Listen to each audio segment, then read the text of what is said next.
Di sini saya akan menjelaskan terkait dengan pendahuluan dari sistem distribusi kewenangan. Bahwa dalam sistem distribusi kewenangan, antara pemerintah pusat dan pemerintah daerah merupakan aspek terpenting yang harus dipahami oleh mahasiswa Fakultas Hukum dalam mempelajari hukum otonomi daerah. Bahwa hukum otonomi daerah merupakan prinsip atau otoritas yang diberikan kepada pemerintah pusat kepada pemerintah daerah untuk menjalankan dan mengurus pemerintahannya masing-masing dan mengembangkan potensi-potensi yang ada di dalam pemerintahan atau di dalam daerahnya masing-masing.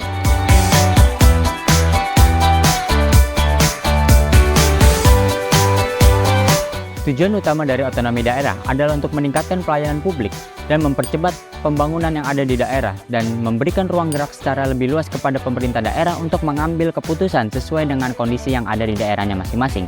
Dalam sistem kewenangan, sistem distribusi kewenangan antara pemerintah pusat dan pemerintah daerah memiliki batasan-batasan yang secara tegas.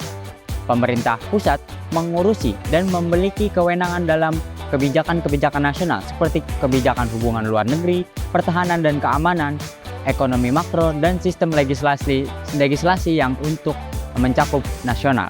Sedangkan pemerintah daerah memiliki kewenangan seperti pelayanan publik, perizinan, kesehatan, dan pendidikan. Untuk menjalankan sistem distribusi kewenangan ini, terdapat mekanisme koordinasi antara pemerintah pusat dan pemerintah daerah. Hal ini dilakukan untuk memastikan kebijakan nasional diimplementasikan secara maksimal. Tin, kamu tahu nggak pernah ada permasalahan loh di Provinsi Kepulauan Riau? Kepulauan Riau itu daerah di mana, Bin? Jadi Provinsi Kepulauan Riau itu merupakan salah satu provinsi yang ada di Pulau Sumatera. Nah, Kepulauan Riau ini merupakan provinsi yang berbasiskan kepulauan. Jadi artinya itu berbasiskan kepulauan, artinya itu terdiri dari pulau-pulau dan wilayah daratannya lebih sedikit dibandingkan wilayah lautnya. Terus Kepulauan Riau itu sekitar ada 2.400 pulau dan yang berpenghuni itu hanya 385 pulau aja. Jadi yang lainnya itu merupakan pulau tak berpenghuni. Nah, secara umum itu ada kurang lebih 5 permasalahan lah yang ku tahu terkait dari Kepulauan Riau. Yang pertama itu sebagian besar Kepulauan Riau itu merupakan kawasan tertinggal. Jadi banyak pulau-pulau kecil yang di sana yang masih tertinggal jauh dari kata modern.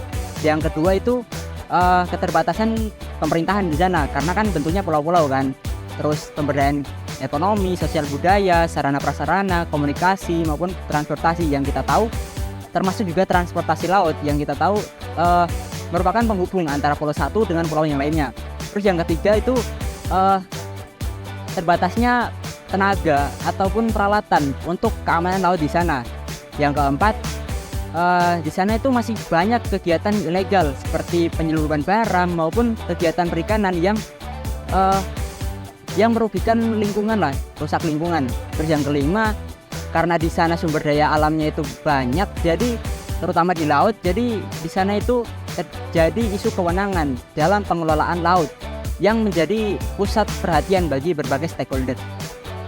Oh iya, untuk berita ini aku pernah tahu, Bin. Jadi permasalahan-permasalahan itu ada beberapa penyebabnya, tapi yang utama itu adanya ketidakserasian atau ketidaksejalannya antara pembagian kewenangan antara pemerintah daerah provinsi, pemerintah daerah kabupaten kota, dan pemerintahan pusat. Nah, ketidakserasian pembagian kewenangan ini menimbulkan friksi-friksi atau perbedaan pendapat di antara ketiga pemerintah ini dalam hal pemanfaatan sumber daya lautnya.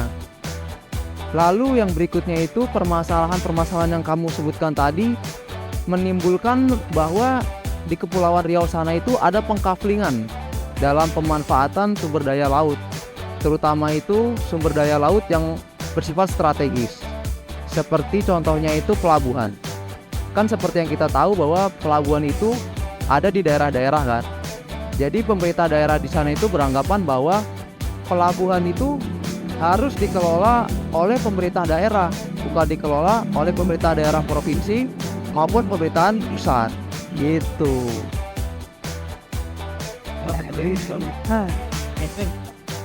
Amar, ngobrol apa tadi? Mar, Tadi aku sama Robin ini ngebahas permasalahan pembagian kewenangan yang ada di Kepulauan Riau. Oh, permasalahan pembagian distribusi kewenangan. Ya betul. Topik yang seru dibahas tuh kan. Iya. Kadang-kadang itu emang jadi polemik juga kan di kita.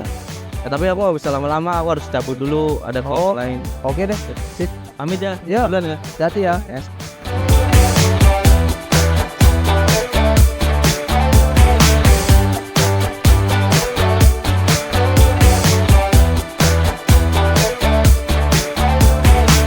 Pembagian distribusi kewenangan memang hal yang menarik untuk kita bicarakan.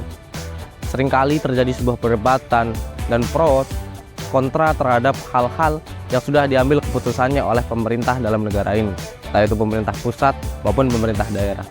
Hal ini bukan tanpa solusi, hal ini bukan tanpa sebuah polemik yang harus menjadikan kita memikirkan solusi apa saja. Untuk itu, kita harus saling bersinergi satu sama lain sehingga terciptanya sebuah keharmonisan dalam ketatanegaraan sebuah bangsa Indonesia.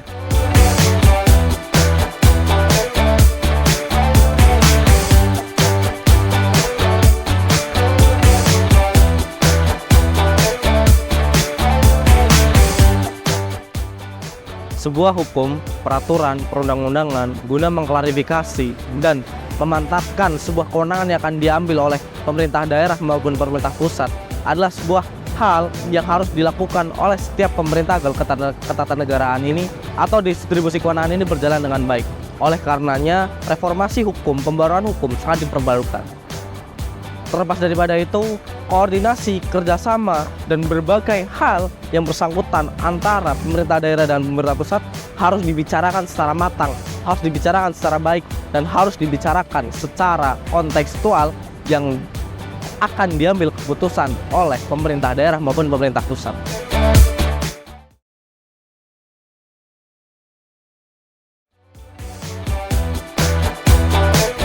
Sebuah reformasi hukum, sebuah pembaruan hukum, dan kerjasama antar masyarakat daerah tentu memiliki sebuah evaluasi dan kekurangan.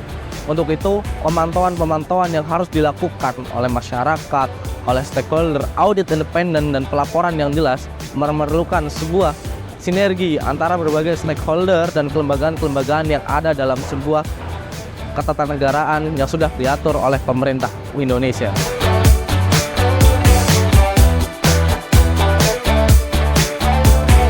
Tentu segala solusi yang sudah dipikirkan secara matang tidak akan pernah bisa terlaksana apabila eksekusinya nol. Peran masyarakat sangat dibutuhkan di sini.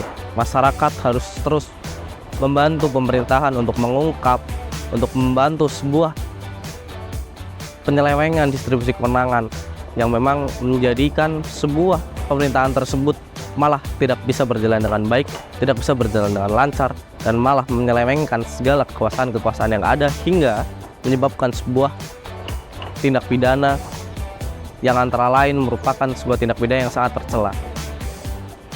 Perlu diingat, sebuah solusi bergantung pada sebuah konteks yang dibicarakan, entah itu politik, hukum, ketatanegaraan, komunikasi, dan berbagai macam hal yang menjadi sebuah konsentrasi dalam permasalahan tersebut. Untuk itu, marilah kita bersama-sama meningkatkan sebuah kesadaran kita, meningkatkan sebuah kepekaan kita agar negara ini bisa terus berjuang, bisa terus berkembang terhadap segala pemerintahan yang ada dalam sebuah tatanan ketatanegaraan Republik kecintaan kita, Republik Bangsa Indonesia.